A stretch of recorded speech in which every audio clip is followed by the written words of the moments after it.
teorema de superposición o leyes de Kirchhoff se basa en eliminar una de varias fuentes en un circuito eléctrico para obtener la corriente total que pasa por cierta resistencia. Un ejemplo, si tenemos dos fuentes de voltaje en un circuito, podemos hacer el análisis con cada una de las fuentes por separado. Al final, se suman o restan las resistencias dependiendo del caso. A continuación, se muestra un ejercicio explicando a fondo el tema. Buenas tardes, compañeros. Ahora vamos a ver la solución al problema. Para el diagrama de la figura, obtener la corriente en R5. Como podemos observar en la figura, vemos que hay tres fuentes de voltaje. Entonces, primero debemos de convertir las resistencias, inductores y capacitores a impedancias. Estos con sus respectivas fórmulas. Resistencia ZR es igual a R. Para los inductores es igual a ZL igual a J por velocidad angular por el inductor. Y para los capacitores es el inverso, 1 sobre J velocidad angular capacitor. Entonces, primero vamos a convertir la frecuencia en la velocidad angular, que es igual a 2pi por frecuencia, dándonos un resultado de 377 radianes sobre segundo. Ahora, la Z equivalente 1 es igual a la resistencia 1 más el inductor 2, dándonos un resultado como 6.2620, ángulo de 37.0162 grados. La Z equivalente 2 es igual a capacitor 1 más resistencia 2, dándonos un resultado como 177.0155 con un ángulo de menos 87.4097 grados. Para la Z equivalente 3 es igual al capacitor 2 más el inductor 3, dándonos un resultado de 49.3962 con un ángulo de menos 90 grados. Para la Z equivalente 4 es igual al capacitor 3 más la resistencia 5, dándonos un resultado como 111.7245 con un ángulo de menos 71.7435 grados. Para el inductor de L2 es igual a JW por L2, dándonos un resultado de 13.195, ángulo de 90 grados. Para la resistencia 3 es igual a 15 ohms y para la resistencia 4 es igual a 4 ohms. Ahora, para el primer caso, primero convertimos todas las equivalencias y hacemos el circuito. Ahora, observemos que la Z equivalente 4 y la ZR4 están en paralelo. Haciendo esta operación, obtenemos un resultado de 3.9534 con un ángulo de menos 1.9257 grados. Ahora, reduciendo el circuito, obtenemos la Z equivalente 5, que está en serie con la ZR3 y la Z equivalente 3. Sumando estas, nos dan un resultado de 53.0308, ángulo de menos 69.0617 grados. Reduciendo el circuito, la Z equivalente 6 está en paralelo con Z equivalente 2, que es igual a 1 entre 1 Z equivalente 6 más 1 entre Z equivalente 2, dándonos un resultado de 41.1790 con un ángulo de menos 73.2612 grados. Ahora observemos que la Z equivalente 7 y la Z equivalente 1 y la ZL2 están en serie.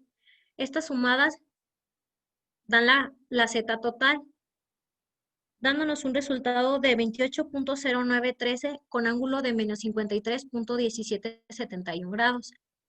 Para esto necesitamos ahora sacar la corriente total del circuito, que es el voltaje total entre la impedancia total, dándonos un resultado de 0.4271 con ángulo de 53.1171 grados.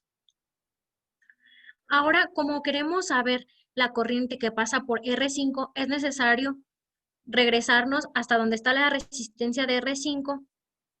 Entonces, primero necesitamos saber el voltaje que hay en la Z equivalente 7, que multiplicamos la corriente total por la Z equivalente 7, dándonos un resultado de 17.5907 con ángulo de menos 90.1440 grados.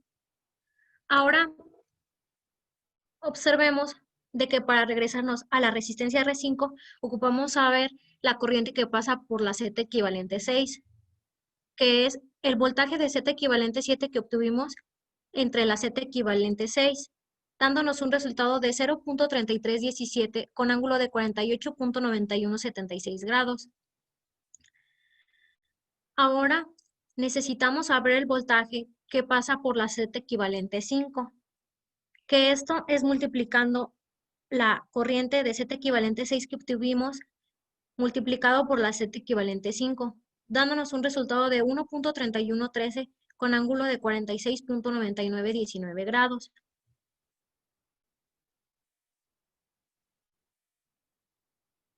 Y finalmente, queremos saber la corriente que pasa Z en la Z equivalente 4, que es el voltaje de la Z equivalente 5 que obtuvimos entre la Z equivalente 4, dándonos un resultado de 0.0117375.7 con ángulo de 118.7354 grados. Y como se observa, la Z equivalente 4 es donde se encuentra la resistencia 5. Y así es como obtenemos la corriente en la resistencia 5, que es de 11.7375 miliamperes.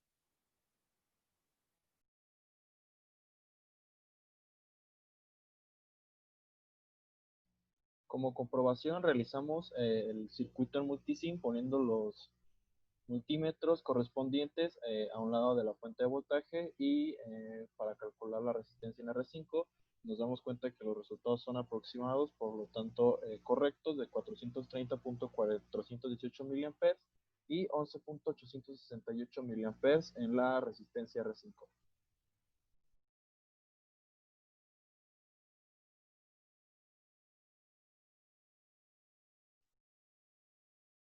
Ahora para el caso 2 nada más vamos a tener en cuenta el segundo voltaje de 18 voltios con 60 Hz y 0 grados.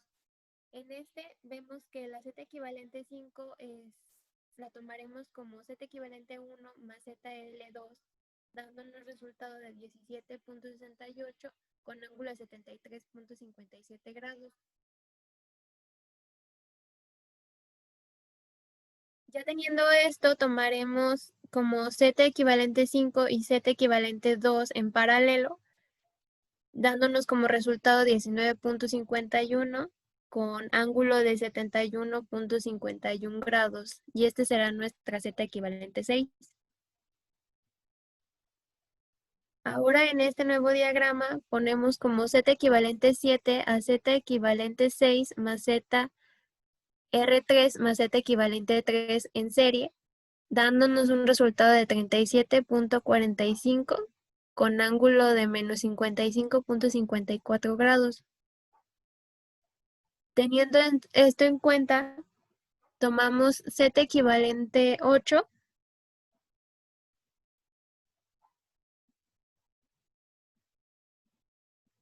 que es producto de Z equivalente 7 en paralelo con ZR4, dándonos como resultado 3.75 con ángulo de menos 4.74 grados.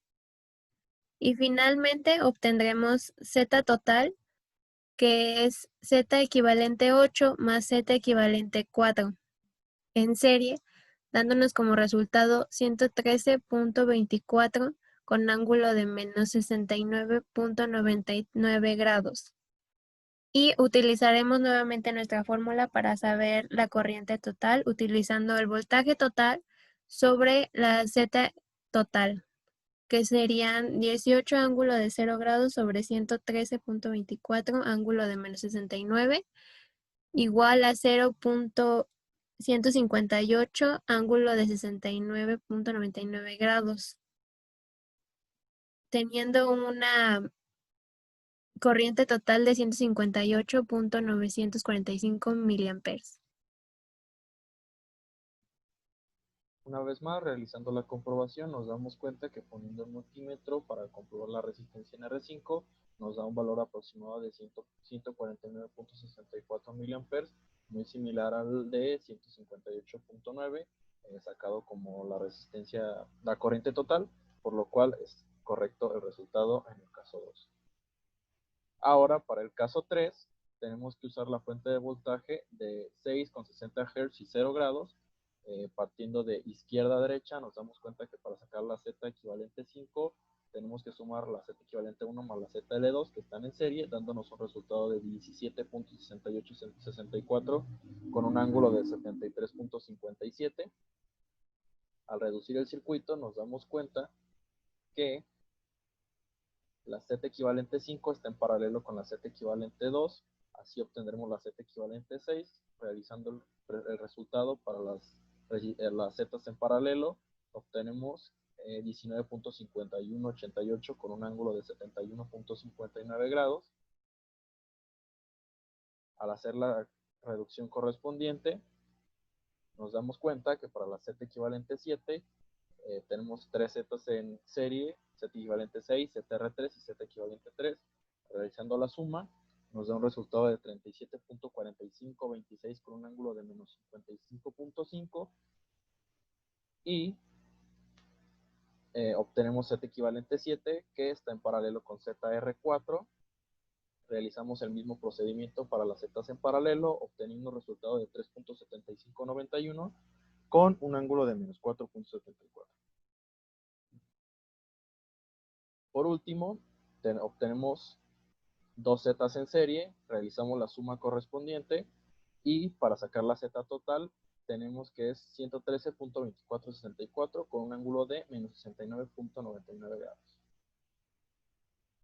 Con la fórmula para la corriente total, pero aplicando la fuente de voltaje de 6 con un ángulo de 0 grados, obtenemos un resultado de 0.052 con un ángulo de 69.99 y eso nos obtenemos que es 52.981 miliamperes como corriente total. Realizando la comprobación correspondiente, obtenemos un resultado aproximado de 53.131 miliamperes, por lo cual podemos decir que el resultado es correcto. Bueno, y por último tenemos para la solución final, visualizamos pues el circuito que estuvimos realizando por el método de superposición. Entonces, para obtener el resultado de la corriente total es necesario tomar en cuenta las corrientes que obtuvimos en el caso 1, en el caso 2 y en el caso 3. Para este caso en particular, vamos a la corriente en R5 del caso 1, le vamos a restar las corrientes obtenidas en el caso 2 y en el caso 3, lo que nos da como resultado final 0.204 con ángulo de menos 112.48. Esta sería nuestra corriente total en la resistencia 5. Eso sería todo de nuestra parte, compañeros. Muchas gracias por su atención.